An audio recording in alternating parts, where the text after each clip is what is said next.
I remember when positive thinking was super popular. I mean, it was like the 1980s. It was just when I was quite young in my 20s, and I was sort of searching and trying to be calm and trying to reduce anxiety, figure out my incredible problems. I had an eating disorder. It's like just a mess. Um, and I was starting to be compelled to look for anything that could help settle down my mind. And there were some great books. There were some things at the time where you put up little affirmations and practiced saying these things to yourself all day long. I am enough. I am beautiful. I'm I can manage my eating. I eat beautifully with calm and ease and in balance. Never worked. Under the affirmations, I actually didn't believe them. And I think when you don't believe what you're saying, it actually creates a war inside your head that's even bigger. So if you think you're doing something wrong because affirmations aren't helping or you can't really find a positive thought, there's a real fundamental difference between positive thinking or mindset change or growth, try to be in growth orientation instead of limited orientation, and genuine inquiry. So today I thought we'd talk about why positive thinking can actually create more suffering and what the inquiry path is to true freedom, like in the depths of your heart without any set outcome planned. So what positive thinking does, it tries to cover up pain with a nice thought. We're kind of aware there's some merit to it because it's like you're thinking, you can tell that you're thinking a bunch of stressful thoughts. We sort of know that already. It's just that we think they're true. If they're going through my mind, it's true. And I'm trying to sort out, how can I feel better about this? How can I feel better about this? So if we say something like, I am enough, it's covering up I'm not enough.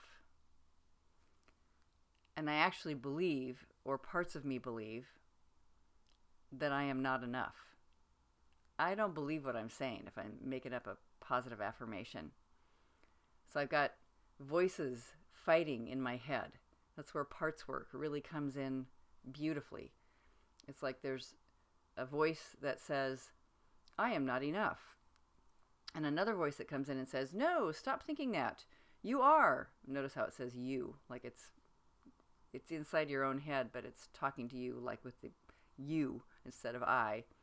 Then the other voice says, but I really feel like I'm not because da da da da. Other voice, but you have to believe you're enough. That's the only way you're gonna manage, do well, succeed.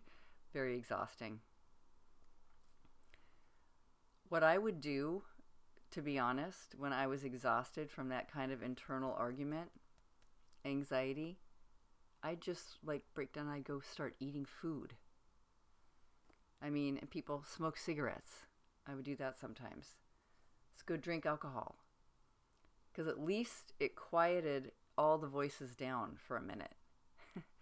The difference between inquiry and positive thinking positive thinking sort of says, don't look at that painful thought. This is a nicer thought instead. Think this one. But you're in management mode. It takes a lot of work. It's a lot of energy. Where inquiry says, let's look at the painful thought. Is it actually true? One is sort of more oriented towards resistance, and a battle. And the other is creating greater curiosity and investigation.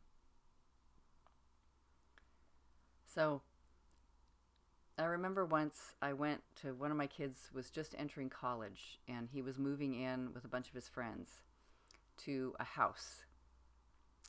And actually a few acquaintances, people that he never met. And we were meeting, the whole family was meeting one of his housemates for the first time. And, we're getting a whole tour of the house, upstairs, downstairs, kitchen, living room. They were very excited. These young men just excited about life and being independent. But this guy who lived on the ground floor. As you know, my son knocked on the door of his room, and he opened, knowing that we were probably coming over, and I saw that he had a whole wall of Post-it notes of positive affirmations. I love myself. I love my body. I'm great at working out. I'm on time. I get my homework done. I don't know. It was a whole bunch of, just see these little flashes of words, little Post-it notes. Those are all those notes that you have sticky back, and you just stick them up all over the back of the door. And I could tell the poor guy was also super anxious. He was talking about feeling quite isolated at university, and he didn't have any family who had been there to drop him off, and was just kind of navigating this whole thing alone. I was curious about him. It turned out my son didn't become good friends with him, so I actually kind of lost track on what this guy was doing. But I just got that sense of him in the initial contact, and just noticing. And I wondered about him, and if he would feel like he was failing because he has so many affirmations up. I mean, how could you even do them all? They're not really designed to work if you're believing some underlying thoughts that are the opposite. I don't think it'll work to say I am enough if underneath you really believe, or a whole collection of parts of you believe, that you aren't enough. It's, as they say, like trying to paste a happy face sticker over a wound, and the wound is still there. The pain is still there. So if you could just sit and question, which is what I loved, the invitation to questioning your belief. For example, my sibling hates me. Or you just let it be childlike. My body is wrong. Is it true? First, to see, is it true? Yes, it's true. Okay, you get the second question. Can you absolutely know that it's true? That person hates me, or my body is wrong. I can't know it. I can't absolutely know it's true. And it's okay if you have a yes. And let's just pick one of them to keep it simple. Let's just pick the body one. Okay. How do you react when you think that thought? My body is wrong. We know the feeling and the sense and the energy that's between me and whatever I think about my body in the moment is terrible. It can be quite catastrophic. You don't even need to leave the house because it's so bad. On this question, who would you be without this thought? What if you couldn't believe this? What if you could just drop this? What if you just became aware your mind is starting to get a little off balance with thinking? It's doing a lot of thinking. Who would you be without all that thinking? I mean, you might suddenly not be interested in the body at all.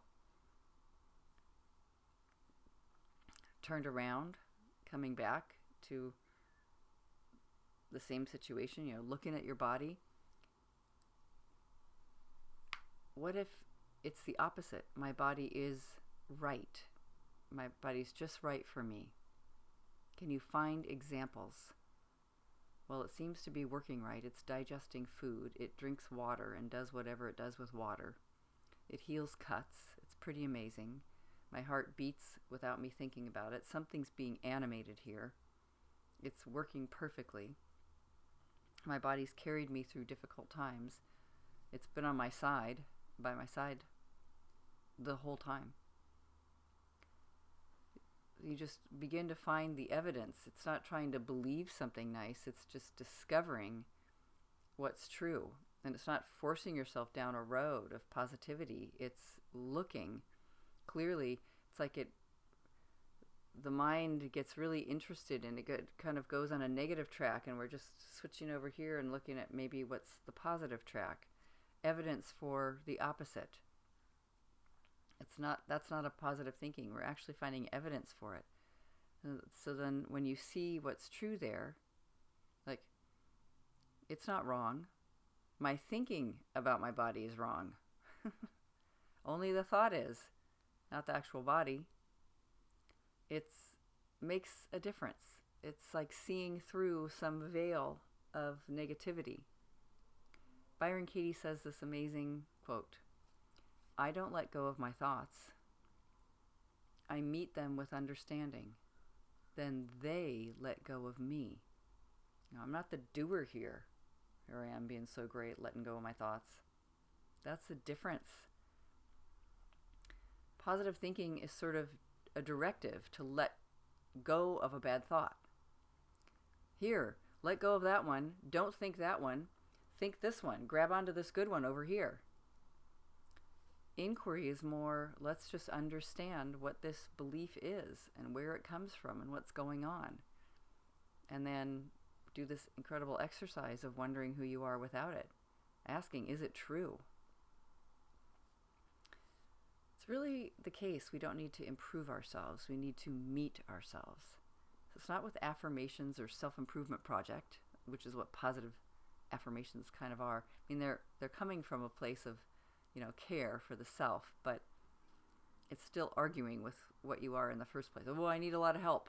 I need to get some positive thinking going. It's just genuine curiosity about what's actually the truth. So when you question a thought and discover it's not true, something relaxes inside. It's not because you've convinced yourself of something. Maybe there's a little bit of that going on, but you've mostly just stopped believing a lie. It's like taking off the glasses that were making everything look distorted. You're not forcing yourself to see differently. You're just seeing clearly.